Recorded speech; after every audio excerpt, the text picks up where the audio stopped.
This video is called The Power of Letting Go. Hey, welcome to my channel. If you're new here, please join us and subscribe. If you're coming back, thanks for being back. I'm in a gondola on the way up to the top of Mount Mansfield in Vermont. The leaves are beautiful here. We've got all colors. And I just thought this would be a great backdrop to talk about the importance and power of letting go. Fall is the season of changing leaves. It's also the season of letting go. As you listen to this video, I'm curious if there's something in your life you sense you may be needing to or ready to let go. If that's true, then this video is going to serve you. One of the things I want to say about letting go is no one really enjoys it, right? Some of us have more or less fear of change, but generally we like the change that we like, and we like the letting go that we like, right? Meaning that when we really have an attachment to something, that's the real work of letting go. So the spiritual quality, if you will, or the inner work quality that's needed in order to let go is non-attachment. Now, sometimes when people hear non-attachment, they think it's synonymous with detachment, but they're actually different, because detachment is a quality of standing back from, standing away from, not having any connection or attachment to something, but it's really a quality of separateness, and it often has a quality of pushing something away, right? When you're detached, in a way, maybe you don't really care. Whereas true non-attachment is, there's something that I care about, that I've loved or I've longed for, and I'm actually needing to let it go, right? So if you're listening to this and you are romantically involved with someone, or perhaps there's someone that you want to be more romantically involved with, but they haven't been available to you, or you're in a season of breakup or separation, this video will help you, because we're talking about the quality needed to let go of something that is no longer serving you. Now, one of the things that gets in the way of letting go can be this idea, well, if I let it go, it didn't mean something, right? Or I fear if this person walks out of my life, or I walk out of their life, then it doesn't mean as much as I wanted it to mean, right? Like, if they're able to walk away from me, then did I even mean anything to them? Did it matter, right? Typically, this is our minds trying to create an ego story to keep us invested in something. And there's usually a deeper truth, which is that multiple things can be true at the same time. You might need to let something go, and it might have been one of the most meaningful things to you, right? Or you might be needing to let go of a connection, but actually that connection has been a mixed bag. It's had some things that are bad for you, and that's why you're letting it go. But it might also be that it has a lot of things that have been good about it, right? So part of letting go is not that we need to be in an all good, all bad narrative, right? We actually sometimes need to play in the nuance and the gray of things can have both good and bad qualities to them, right? Or we could say, I'll meet you in the field beyond right and wrong, meaning you don't need to make something fully wrong or fully right. You can actually allow it to be everything that it is, even whilst you let go. Now, the energy of letting go can sometimes be animated by the energy of separation, and the energy of separation, typically the emotion that deals with that is anger, right? So if you are in a connection where you've been showing up more than the other person, one of the ways that you may feel is angry, right? You might feel disappointed, frustrated, let down, taken advantage of. And if we really just simplify that, sometimes one of the emotions, at least under that, can be anger. So I encourage you, if you're in a situation like that where you've been showing up more than the other person, or maybe you were both showing up and now the other person has kind of dropped off, or maybe they said they're going to be with you in the future, but that future has never arrived. Anger is likely an appropriate emotion here. And if you are someone who tends to be kind, empathic, empathetic, give people the benefit of the doubt, people person, people pleaser, healer, any of these archetypes, you may find that getting in contact with anger is difficult, but this might be part of the necessary work for you, right? Because the anger doesn't mean you need to act it out on the other person, right? But it does mean if you own that anger and contact it, you're actually going to move that energy up and out, right? What we don't want is that it kind of stays stuck and stagnant in you, and then you're not able to move on. So I encourage clients, when I work with them one-on-one, I encourage them to allow me to be the other person in this instance, and for them to get angry with me and say directly in you statements.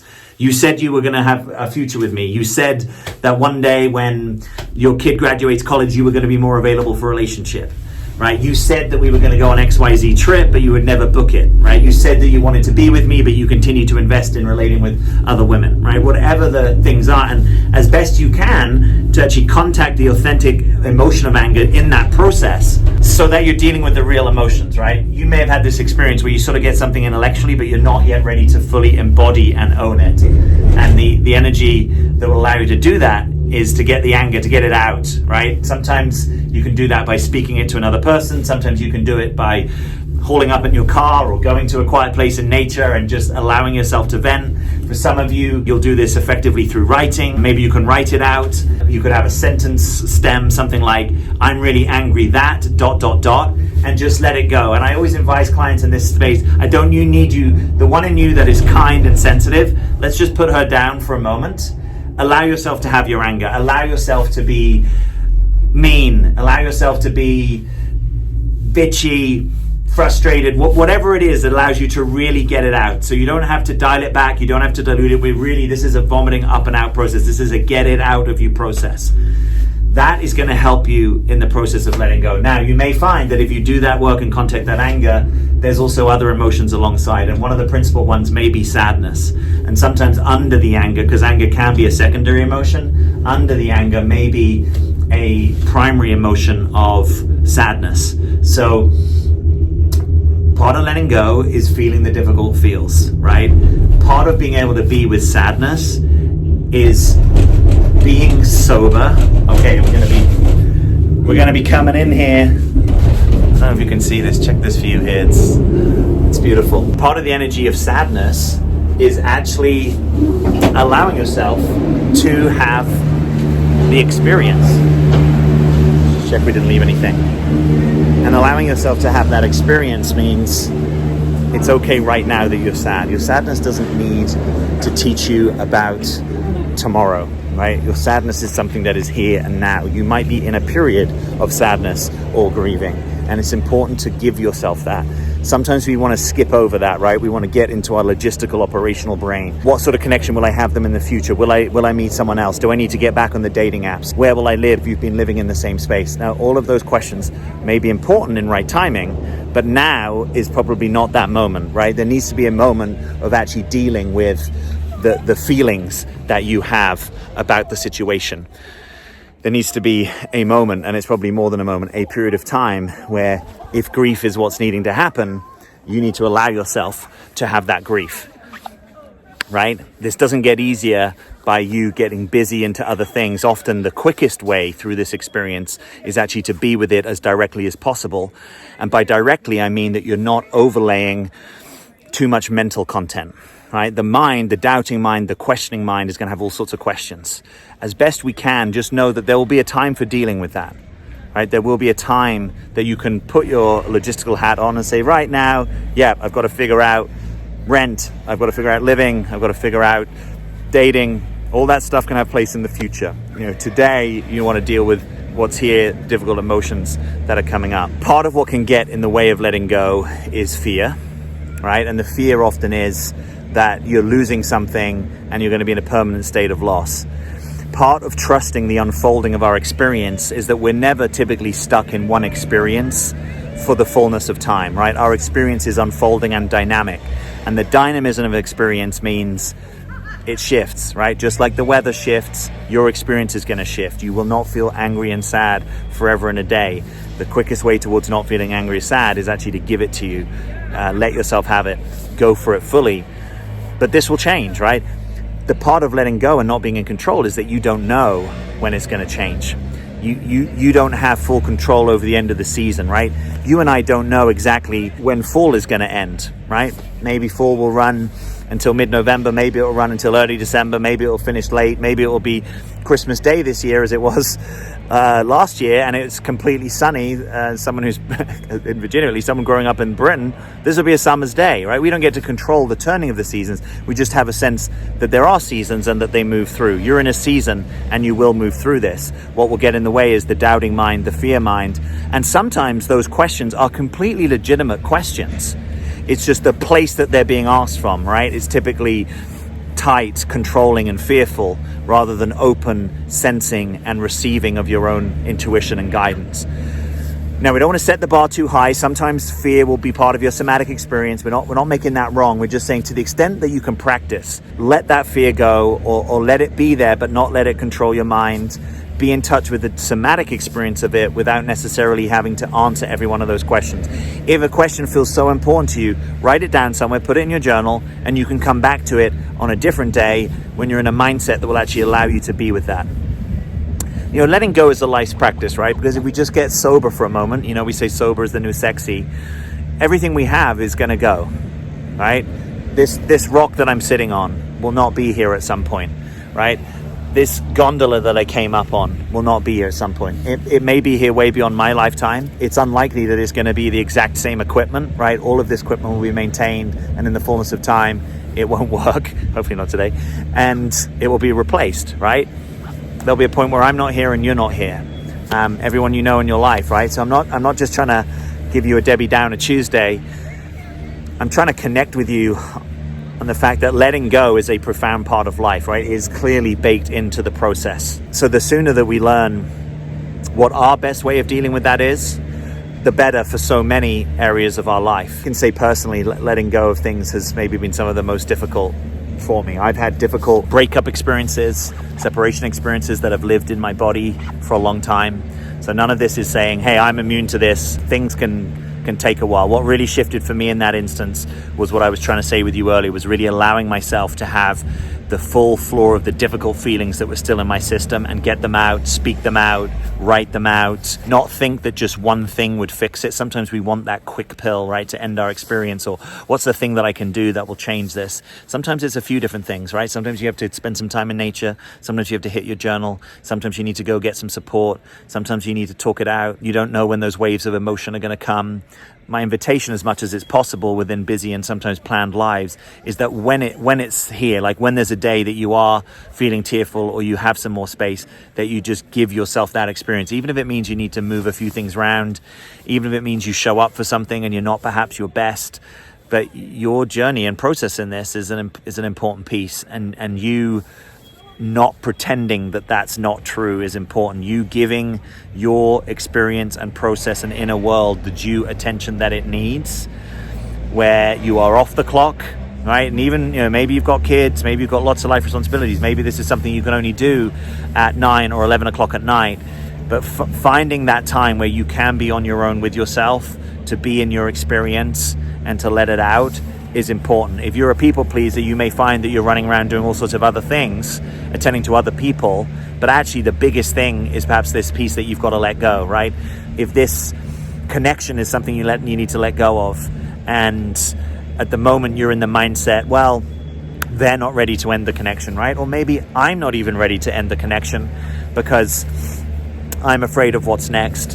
What I found when I work with clients is that oftentimes there is some insobriety or fallacious thinking that is keeping a connection that doesn't serve you in place, right? So it's some kind of thinking like the one day fallacy, like one day he will love me more, show up more, be ready for a relationship. It's the sunk cost fallacy. Well, I put so much energy into this that I'm not willing to let it go. But the sunk cost fallacy, you know, when's the best time to let something go? Okay, maybe in the past, the second best time is today. It's like, when's the best time to plant a tree? 20 years ago. When's the next best time? Today. So yeah, sometimes we're late to the game. Sometimes we could have done something earlier. The other thing I've noticed working with this territory, working with clients in this territory, is people can be incredibly hard on themselves, right? That they are self-critical, self-shaming. Oh, it's so stupid that I don't know how to let this guy go. It's not stupid. If you knew how to do it, you would do it, right? If you knew how to speak Mandarin, you would speak Mandarin. If someone had spent 30 years teaching you how to let go of a relationship that's not fully investable, you would probably know how to do it. But did you have that? Was that what your upbringing was? You know, you were probably in school studying chemistry and geography and some things that you've probably never even thought about since you left school.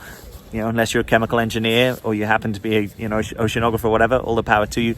My point is, there's some things we learn in school. I learned Latin, I like languages, but I haven't thought about it a ton since school, right? But how to grieve, how to let go, how to speak your truth, how to metabolize your anger, how to feel the feels, how to be non-attached. No one's teaching you this, right? So give yourself the time and space. This might be the time in your life to really learn about this. How do I grieve? What support do I need? how do you process emotional and somatic stuff in a journal? Is it better I write, or is it better I speak it into an audio app? Do I do better when I'm comfortable in my home, or do I do better when I can see my breath in nature? What works? Maybe it's a combination of different things. Maybe you're really close and there's just one little insobriety or fallacious piece of thinking that's just keeping it in place. And if you get, one day is no day, one day leads to a road, one day is a road that leads to a place called no day. If that really becomes true for you, that might be it, the final piece where you let it go. Sometimes we need a few bites of the cherry to let it go. We let it go a bit, but we can't fully let go contact. And then at some point we realize, the contact just keeps me anxious, and I don't want to be anxious anymore, and I need to let that go. And you can go no contact. Sometimes when I bring up going no contact to clients, it kind of freaks them out. They can't even imagine it. They're like, well, we text all the time. And then maybe we have them practice putting the other person on airplane mode for a little bit of time, maybe an hour, 6 hours, 24 hours, a week. And you practice that, but you know that you can come back for it. And then you realize, that's not too bad. Or maybe you realize, actually, they didn't even reach out. It's always me that reaches out. So life is a process, right? We often struggle in the moment and we want solutions today. But often if we can just hold I'm in a process with this. I'm in a season and cycle of letting go. I don't quite know when that's going to end, but I'm going to show up for it fully. And the power of this is that you don't have to fear your attachments, right? You don't have to fear the things. And there's all different things that tend to just hook our attention, or different types of people that hook our attention. But once you've really gone through this once, it will be easier for you. And there will be a time when you can look back on this and it won't seem so hard. And there'll even probably be a time where you look back on this with a little smile of like, wow, I'm amazed I was so kind of locked into that. I'll give you a very different example. I wasn't always the most organized student, but I was a pretty diligent student through in the British system, GCSEs at 16, public exams, A-levels at 18, going to Cambridge and studying for my degree. Those periods, exams, where that was what we call revision, revising, working for your exams. Well, that was all consuming, right? And I remember coming out of it, and I did really well, nothing to be disappointed with at all. But by the end of it all, I was like, wow, I'm amazed I kept so much of a pressure cooker of attention on myself, because this big, wild, beautiful world is so much bigger than how did Jack do in his exams, right? And that's not to say don't show up for the things that you want, go for them and show up for them. But it was the way that it was occurring to me, like it was almost a life and death kind of scenario. And most of life actually isn't that, right? Most of the life and death scenarios are things that surprise us, right? The car accident we didn't foresee coming. I had a car accident 2.5 years ago that I'm lucky to be here. Honestly, if it had been marginally different in the timing, the guy probably would have killed me. Drunk driver running a red light. So this letting go, as painful as it may be, and as much as it may also be picking up on previous times that you haven't let things go, right? So sometimes we've stepped out of a relationship, say, and we step into another one and we haven't fully dealt with this one. So leaving this new thing is actually dealing with it. It's like a double whammy, right? So be sober about that. That's harder, right? Perhaps you have had a loveless relationship and you have been seeing someone else, right? Maybe it's an illicit affair, or maybe it's some kind of maybe it's consensual non-monogamy, but you kind of know deep down that your primary relationship isn't really functioning. This new thing can mean you don't have to deal with those difficult feelings, right? Because there's the excitement, there's the passion, perhaps there's the mystery. Maybe it's physically much more alive than you've been used to.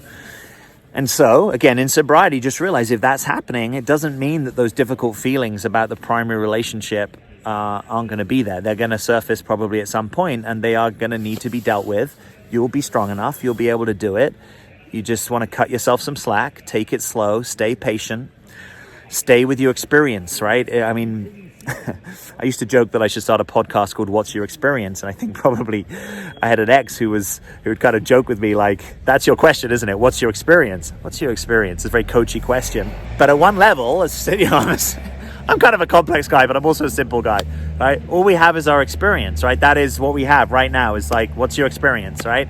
And so the more you can get in rapport with your experience, that's a through line that can take you through your life, to actually know how to stay with what's here, to slow it down, track it, and feel it. Basically, self-attunement, right? How to be more attuned to yourself. We tend to tune into all sorts of external stimuli, other people, relational dynamics, world problems, and all of those things have their place, obviously. But there's also this thing called, can I be present to myself? And letting go, as difficult as it may be, can be partly about paying attention to myself. Hey buddy, that's what I call myself. Hey buddy, what do you need? What do you need right now? Right? And sometimes you don't even know what you need. Sometimes you just know I'm in pain and I don't want to be. Okay, well right now you've got to maybe start there. But maybe if I hear that, I'm like, oh, maybe you want some comfort, right? What would be comforting as you were in your pain, right? Maybe you want a blanket. Maybe you want to sit on a sofa. Maybe you don't even have a blanket or sofa. You just want to take yourself off for a quick walk. It's a way of being with yourself that says, hey, if you're going through a cycle of grief or letting go and you're getting into a more non-attachment with something, that's going to take resources. So what other resources can you call in? Perhaps comfort. Perhaps you're going to go to bed a bit earlier. Perhaps you're going to cut yourself slack that if you need to sleep in. Perhaps you feel very comforted by having a salt lamp on, or a certain kind of mood lighting, or just low lighting.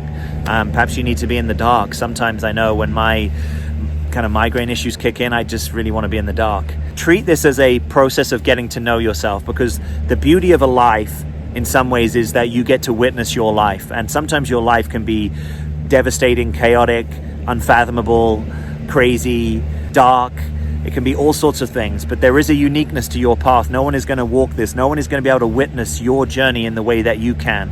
And the more you can bring your loving compassion, presence, curiosity, and non-judgment to your journey, you'll appreciate yourself for that.